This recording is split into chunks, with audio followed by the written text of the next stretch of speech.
And sun in and of itself is not bad for your skin. Sunburns are very bad for your skin. So it is okay to live your life and golf and swim and go on beach vacations and do all those things that you love and to get some sun, but wear your sunscreen so you don't get a sunburn.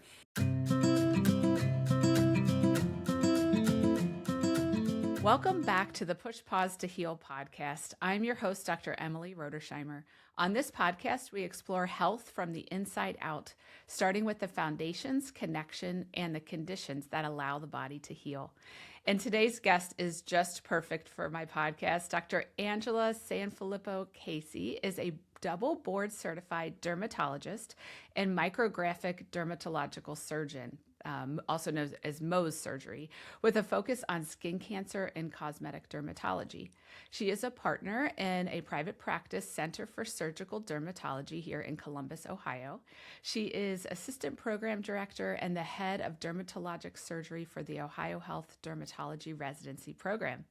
As the mother of 3 daughters, Dr. Casey is passionate about educating and empowering youth with the knowledge, tools, and daily habits to care for their skin and prevent the majority of skin damage that she sees in her practice each day. She is committed to teaching and uses various media outlets to share fact-based, practical skin health knowledge with the community at large. Dr. Casey is the founder of Bright Girl Youth Skincare, a collection created to instill effective and consistent daily skincare habits from a young age. Bright Girl's mission is to prevent skin damage and ultimately create an impact on skin cancer incidence. What a great goal there, great mission. Dr. Casey, thank you for joining us. Thank you so much, Dr. Emily. I am thrilled to be here and connect with you and your amazing community. So I appreciate the opportunity. Yes. Well, I just want to let our listeners know how I came to know you. This fateful day that no one would ever look forward to or think was going to turn out to have a beautiful kind of rainbow at the end of it. But I had a basal cell skin cancer on the side of my nose, and I let it go too long, and the dermatologist said, you have to go have Mohs surgery, which is a more in-depth surgical procedure. And they just referred me. I didn't know any Mohs surgeons, so they said, okay, here, you're going to go to this practice. And I walked in, and when I met you, I was just like instantly relieved. There was so many nerves, so it's nerve-wracking to go have part of your face cut off, and you were just instantly so, like, your bedside manner is lovely. You're just such a caring person, but also we realized that we connect on a really similar level. You're with your love of all things health and wellness. So that was the fateful day that we met, and you did wonders on my nose. No one could ever really tell that I had surgery, so thank you, and what a blessing that was. Well, that is so kind, and I think it is so true. The universe brings people into our lives at just the right time, and it's so magical and wondrous when that occurs. You and I, like you said, have so many things in common. You were also friends with my nurse that was there that day, that your kids had grown up together. There were so many things that were aligned, and what you said is very kind. I never take it lightly. It is such a privilege to care for patients in our practice and use our skills and knowledge to help them. So whenever we can be of comfort and just be that rock in the midst of this tumultuous experience, it really is such an honor. So I appreciate those kind words. Thank you. Well, you're welcome. They are well-deserved, and it is very, very much felt by the patient. So I would love, Dr. Casey, if you could take us on your journey to medicine and ultimately dermatology and even Mohs surgery. Yeah, so just very briefly, I grew up in Louisville, Kentucky. My father is a physician. He's an infertility specialist. So I've kind of been around medicine my whole life through him and other family members. So I saw the impact he was making in his patients' lives, and some funny stories, like we would be at the grocery store, grabbing some last minute things for dinner, and like a patient would run up to him and be like, Dr. Sanfilippo, and then turn to me like, your dad changed our lives. We couldn't have children, and now we have 3 beautiful children, and it's all thanks to your dad. So I saw this firsthand, and it was very impactful for me. I have always been a math and science nerd. I was a math elite in high school and on our math team, and went on in college at Vanderbilt University to major in molecular biology and mathematics. So I've Wow. always kind of been drawn to that some of like the logical problem solving, but then also like the artistic science side of things. Medical school, I went to University of Louisville and really found my passion in dermatology because it was the intersection of all those worlds, the creativity, the artistry, the way that the skin manifests internal disease and demonstrates that in a way that we can see and touch and appreciate. So then I went on to dermatology residency at the University of Pittsburgh, which was a phenomenal place to train, a very advanced center just in terms of referrals and complicated medical patients. It's a big transplant center, so we saw tons of skin cancers and transplant patients. And that's what really sparked my passion for skin cancer, just seeing how it was affecting these individuals and recognizing it's the number one cancer worldwide. That then took me to the University of Vermont, where I completed my Mohs surgery fellowship and practiced on faculty for a couple of years before relocating to Columbus, Ohio, where I've been in my practice for almost 20 years now and still absolutely love and look forward to going into work every day. Wow. That is a statement. Well, first of all, you've been busy. I'll say that. Like this path has been a busy, but such a beautiful path. And I love that you can say after 20 years of practice that you still look forward to going in every day. I have so many colleagues. I mean, that's exactly how I feel, but I had a shift. I really found that grow for me when I shifted to functional medicine. So many of my colleagues that are still in primary care are just so disconnected, so burnt out, like counting down the days till retirement, and it breaks my heart, So I'm so glad to hear that you are still loving it, and still look forward to going every day. Thank you for sharing that, and I love the story about your dad. That was definitely very impactful for you to see what was possible as a physician, that to how you could impact people's lives. So Thank you so much. The healthcare system, the traditional healthcare system, does make it very challenging to do what each of us set out to do, which was, we all have this very like innocent and earnest draw to like help people and make a huge difference in their lives. And the way that the current healthcare system is set up really works against that. You've been lucky to branch off into functional medicine where you can achieve that. What I do with Mohs surgery is a little bit different than managing chronic illnesses and piling one medicine on top of another to manage side effects, because it's a little bit more definitive. It's kind of cut and dry, no pun intended, but you walk in with your skin cancer, we make sure it's out, we reconstruct the area, and you walk out and yeah. you move on. So it's a little bit more concrete, but I definitely align with you on that challenge, and it breaks my heart to hear of so many physicians, and you and I know it's so common in this world of medicine, that are really struggling because they want to do good and they want to help Yes. people, but they're kind of fighting an uphill battle with the current healthcare system and achieving.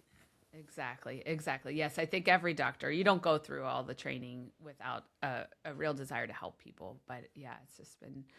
So I'm curious about, you were trained in in work in the mostly the conventional medical world. How did you become interested in functional medicine, or how did that come It's to be? really at the root of almost everything that we see. In dermatology, I was constantly getting asked about skin health, and in the cosmetic side of my practice, I was being asked by patients. I would say the typical patient was a woman in her 40s or 50s that is going through hormonal changes and some metabolic changes, but what she's coming to see me for is her skin health. Her skin is blotchy, it's dry, she's losing collagen and volume.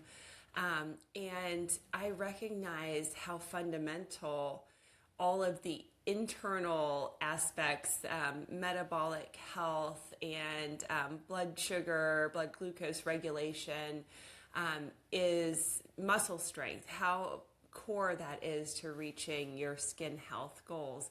It's such a complicated conversation to have in a 15-minute visit Yeah. when you're coming to see me of like, how do I make my skin look brighter? And I just don't feel like myself. And I feel like my skin is sagging and I look tired. And it's not how my patients are often feeling is not, or how they feel is much more youthful than how they perceive themselves to look. So in their mind, they're like, I still have this energy and health and vitality as if I'm a 30-something-year-old, but when I look at myself in the mirror, I don't recognize who this person is. And I know that no skincare cream or neurotoxin like Botox or filler is going to completely address the problem if we're not addressing the functional side, if we're not looking at their diet, nutrition, and their weight goals and strength training. Sleep is a huge one. I would put that at the very top of the list. So seeing that in my day-to-day practice, and then also I think it's very personal to me because it's how I live my own life, and I want to share that with as many people as I can to help them. I love that. I love that. Yes, you walk the walk. Dr. Casey just came from the gym, just so everyone knows. And it is Saturday. God bless her for taking the time on a Saturday. She's so busy. But yes, she does walk the walk, and that's a lovely thing. And your patients are so blessed. So, most of my listeners are likely familiar with the gut microbiome, but I'm wondering if you can tell us just a little bit about the skin microbiome and maybe how the gut and the skin relate through the gut-skin axis. Yeah, there is a tremendous overlap with our diet and our gut health and our skin health. And I think the easiest way to think about it is it all comes down to inflammation in our bodies. So I really like to kind of keep things basic so that anyone listening can look at like this big picture. So when we don't have a healthy gut and we've got maybe a leaky gut and it's allowing the passage of nutrients and sugar and things that are not so good for our bodies, and it's creating this inflammation. Inflammation in our bodies then translates to inflammation in our skin. And inflammation is at the root of all evil in the skin. So inflammation is going to worsen acne, rosacea, inflammatory problems. It's going to break down collagen and elastic fibers. It's going to affect skin texture and the evenness and skin tone. So it's really, if we're not addressing that in a more holistic way through our gut health and our metabolic health in general, there's no procedure, no laser, no cream, no toxin that's going to fix it. So gut health is a very fundamental part of skin health. The skin microbiome is it's an independent entity, but it is affected by your gut health in that inflammation affects our skin microbiome. But it is the same concept where on our skin we literally have trillions of organisms. So all these bacteria and fungi and yeast and viruses that happily live in this beautiful, like utopian society on our skin where everything has its job and it keeps like the bad things out and everybody's like working together. When that skin microbiome, those organisms get disrupted, and that can happen most often with inflammation, but with skin barrier breakdown, environmental factors such as pollution and allergens, of course, ultraviolet light from the sun, it tips those happy organisms out of balance, and that's when the bad things come. That's when you get worsening of your acne or eczema, you get sensitive skin, and then you're getting that skin damage that's occurring at the more cellular level. So that's how all of that ties in, and I think it's an important concept to keep in the back of your mind. How do we really feed and nourish that skin microbiome just like we do our gut microbiome so that everything's thriving and really flourishing? I love that. A lot of that comes from the inside out, but also the things we put on our skin. And I remember when it was like the peak of COVID, we were like killing every germ on the face of the earth, right? We were like alcohol, sanitizers, everything. And that's not necessarily good for this utopian society, right? We do need these they're good, healthy, actual bacteria, yeast, viruses on our skin that we want to stay Yeah, there. there's a lot of speculation just about the prevalence of allergies in today's society and how that roots back to, and I should say speculation and evidence, how the prevalence of allergies in today's society roots to that, like too clean of our households and all the hand washing. So traditionally, when individuals were working out in the field and they were exposed to all the dirt and soil and everything else, we saw a much lower incidence of allergies. And now we've moved into this society where everything is so clean and it's sanitized, and we are like wiping out all of this good healthy bacteria.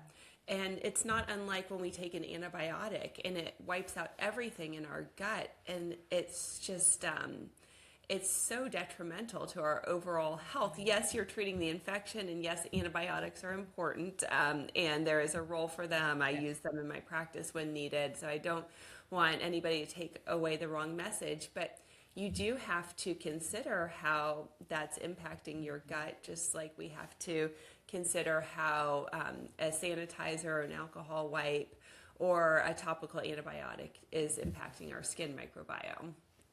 Yeah. Thank you for that.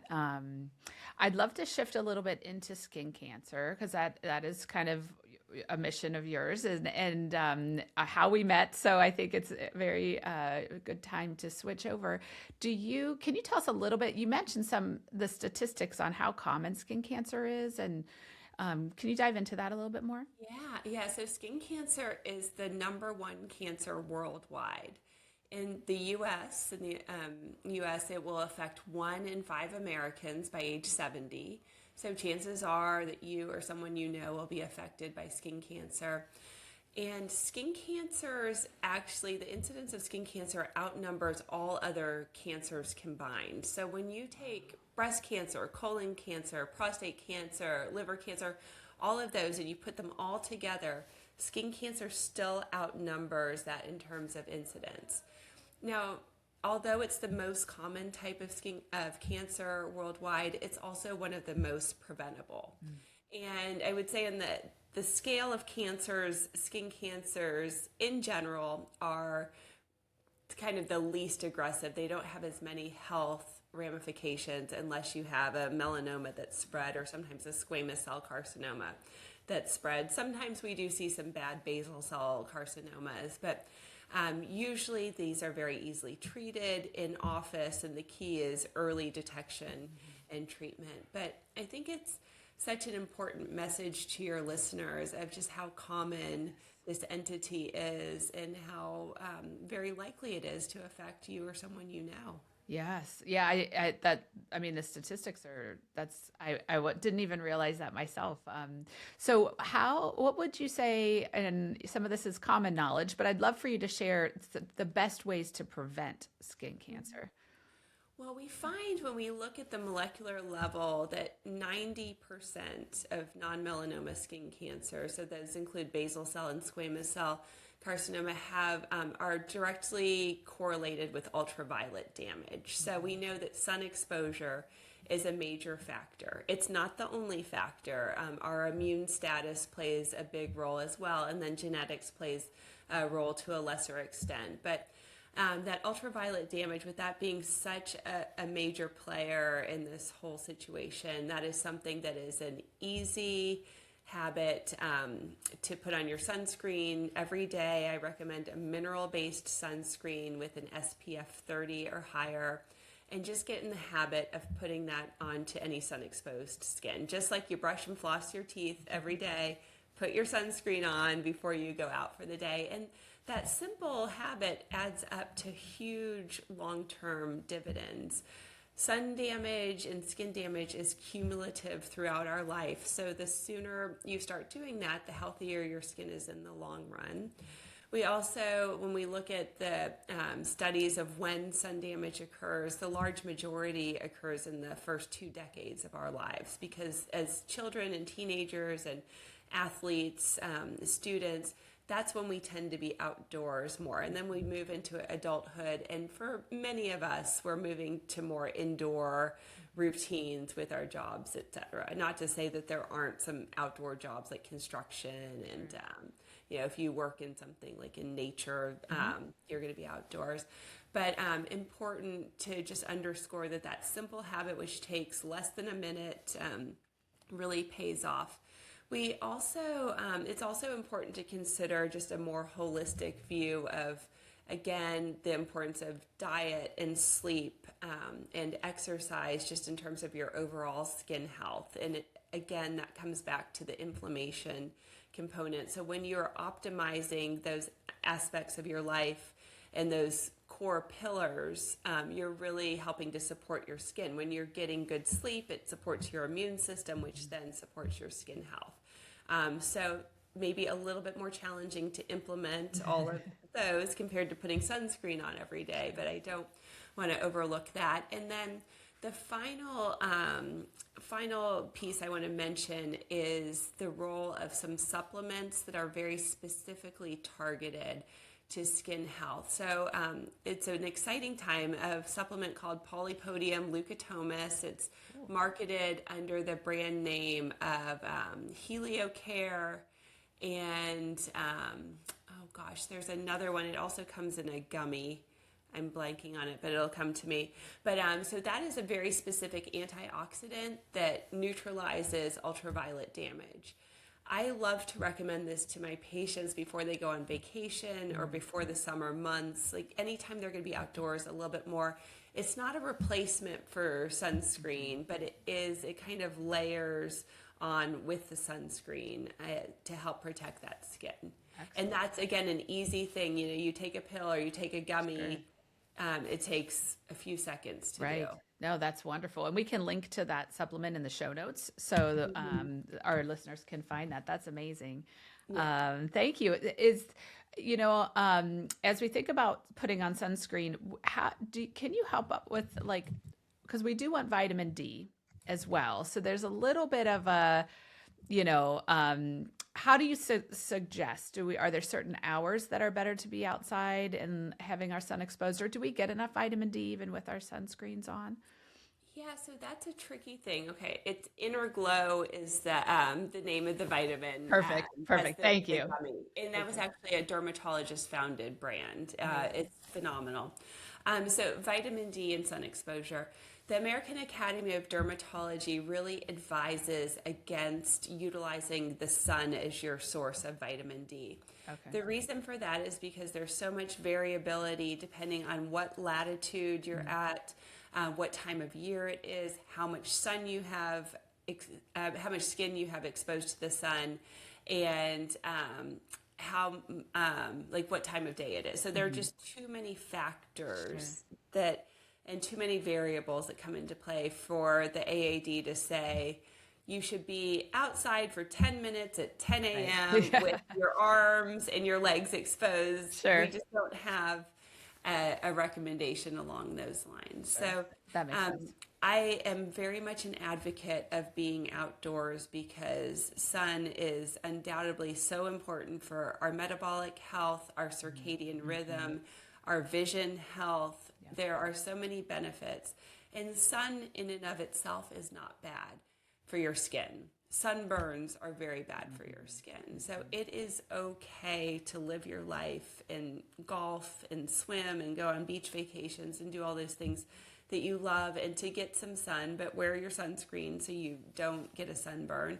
And just understand too that there is going to be some collagen breakdown when you're out in the sun. So I don't advocate getting tan, but I do recognize the health benefits of sun exposure. I'm a big fan and advocate of getting your vitamin D from a vitamin D supplement, specifically a dose specifically tailored to you as an individual. and checking with your hopefully functional medicine or primary care doctor that can really measure those levels objectively to optimally supplement you. Because the truth is, it is almost impossible for any of us to get adequate amounts of vitamin D from the sun alone. Yeah. Yes, I agree. The levels I see sometimes are quite low, and it's such an easy fix with a supplement. So, yeah, thank you for that. And you mentioned a mineral sunscreen. Tell us a little bit about that. Like what we want to look for a certain type of ingredient in our sunscreen. Yeah, so there are two primary categories of sunscreens. There are mineral sunscreens and there are chemical sunscreens. And the difference comes down to the active sunscreen ingredient that's in each of those. With mineral sunscreens, you're looking for titanium dioxide and zinc oxide as the primary mineral sunscreen ingredients. And a formulation might have one or the other of those, or it might have both of those ingredients. And then chemical sunscreens are contain ingredients such as octinoxate, oxybenzone, avobenzone. They do tend to be the majority of sunscreens that are mainstream, that if you go to your grocery store or your drugstore, that's what you're going to see. A lot of very well-known brands like CeraVe and Neutrogena and Coppertone, Banana Boat. Large majority of those are chemical sunscreens. If a sunscreen product is mineral, they almost always very clearly state that on the packaging and really call that out.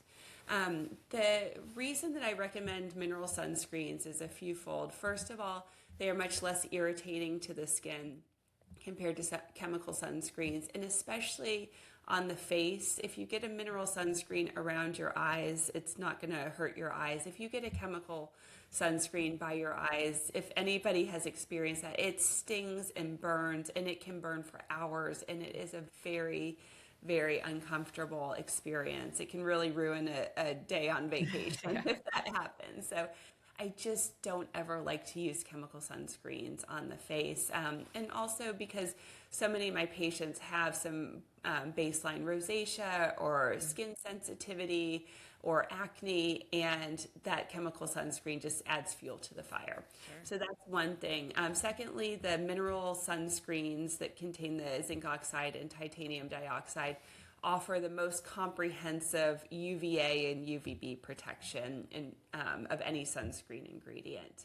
And the mineral sunscreens actually sit on the surface of our skin, and they kind of almost deflect those photons of light, of ultraviolet light from the sun. So it's almost like you have this coat of armor on your skin that's protecting everything below, and you're not getting absorption of that light and that light energy and those damaging photons into your skin. Chemical sunscreens, in contrast, take that ultraviolet light energy and they convert it to heat, which is then evaporated off of your skin. But those chemical sunscreen ingredients actually penetrate through your skin and they get into your bloodstream. So I think if there are individuals that have like high values about what goes on their skin and what's absorbed, or if they have children that they really don't want those ingredients absorbed, that's where you really want to veer towards the mineral sunscreens. The absorption of chemical sunscreens, we haven't seen any detrimental effect for that that's been proven in the literature. It's kind of one of those things in medicine that we know it happens, but we don't really know if there's any consequence or if it's even something we need to be concerned about. Sure. In my mind, let's just take the guesswork out of it and stick with something that's very safe and proven. And what's exciting nowadays is that the mineral sunscreens have evolved to be so beautiful and cosmetically elegant. They used to be very thick and pasty and hard to absorb, and they left this white cast on your skin. We have evolved so far beyond that, which is very exciting, and individuals can almost always find a mineral sunscreen that's a good fit for their skin. Excellent. Excellent. Thank you for that. I would say, yes, we have enough things coming into our body from this, from our environment, whether it's, the stuff sprayed on the food or the lawn or air pollution, all those things, if we can lessen one more thing are coming into our body that it has to deal with, I think that's always ideal. And I love every time I put mine on now, I'm going to see this like coat of armor. I love that idea. Like that's a Yes. great visual. Yeah. Yeah. Yep. Just this nice protective shield. Yeah. Yeah.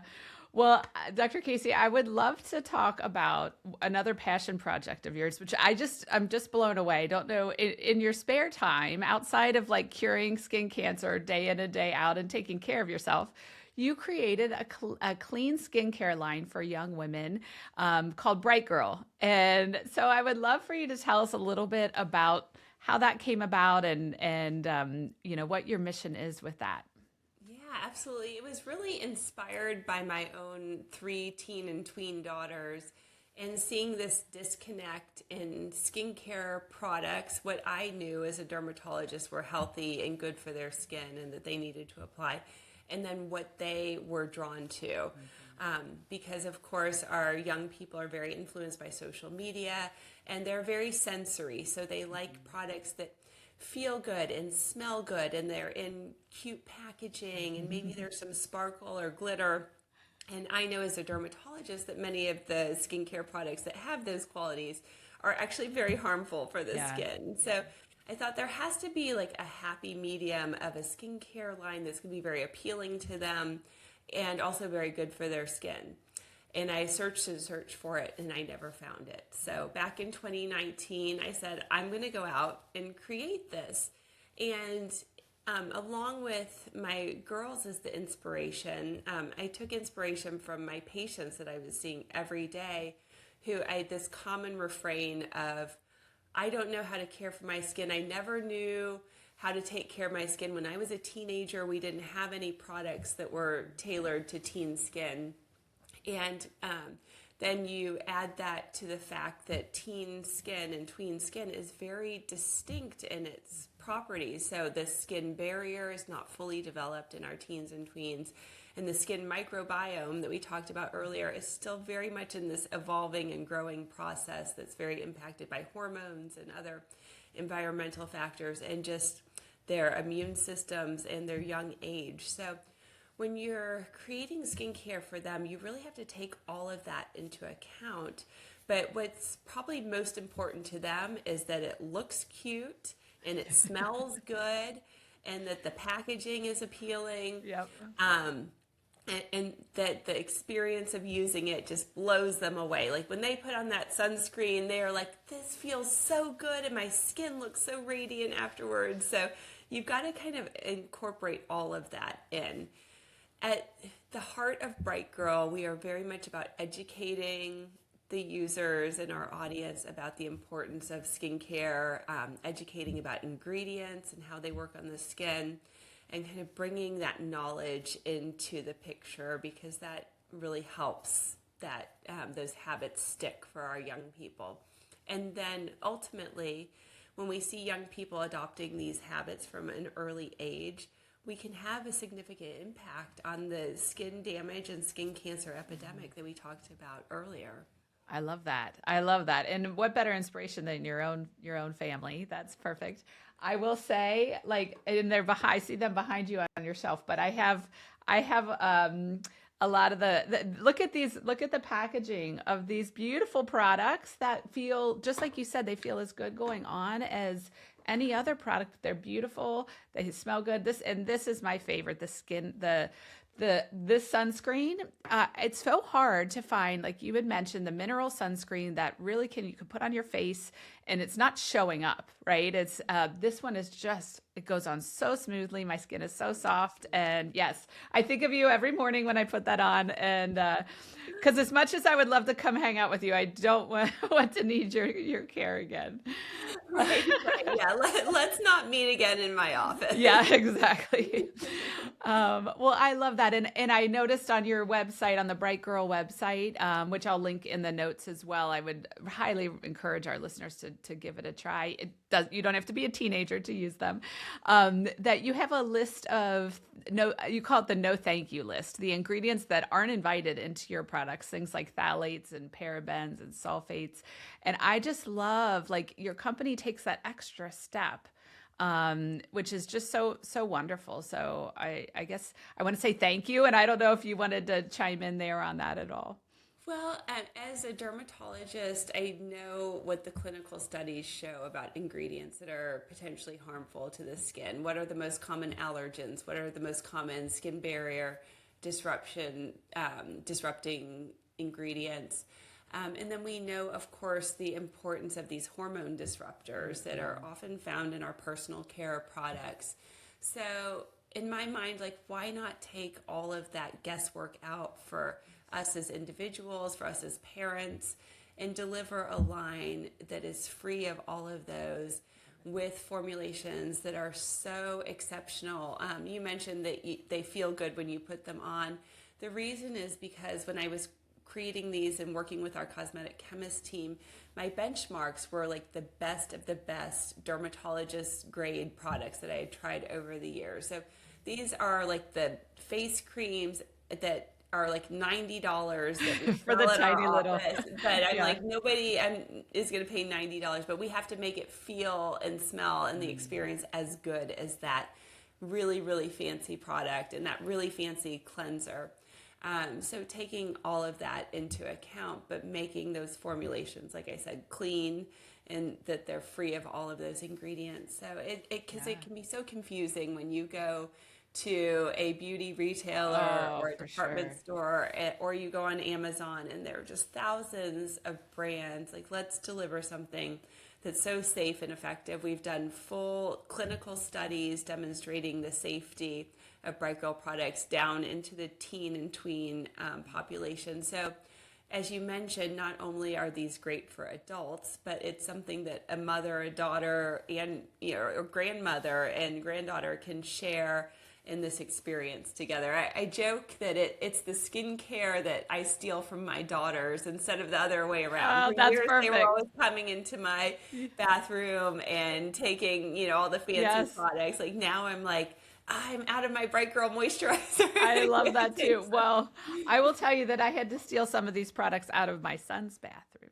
So we won't announce that but we flipped the script, right? that's We've right. changed That's the right. ways. Yeah, yeah. Awesome. Awesome. It's such a beautiful mission you are on, and I'm so glad that you could share it with us. Is there anything else you would like our listeners to know in general about caring for their skin, preventing skin cancer, or anything else that you would like to share that we haven't discussed? Yeah, I think it's important to remember that it's never too late to implement these habits. Don't feel like, just because you're 72 years old and you've had a lot of sun damage that, like, it's all is lost. That's certainly not the case. Like, today is the first day of the rest of your life. So again, those good habits, they continue to compound. I think of every day that you do good skincare, it's just like putting money in the bank, and you're putting that deposit into that bank of your skin health. The other important message is that skincare doesn't have to be complicated, but it does have to be consistent. And just to remember, you don't need to add in all the fancy serums and the 10-step regimens. It really comes down to just a mineral-based sunscreen in the morning. If you're only going to do one product, that's it. And in the evening before you go to bed, wash your face and moisturize your skin. If you just do those couple of things, you're going to be leaps and bounds ahead of most individuals. And then if you want to add to that, of course, it's always welcome, but that's optional. You just want that fundamental skincare routine, and we see tremendous efficacy and benefits just from those few items.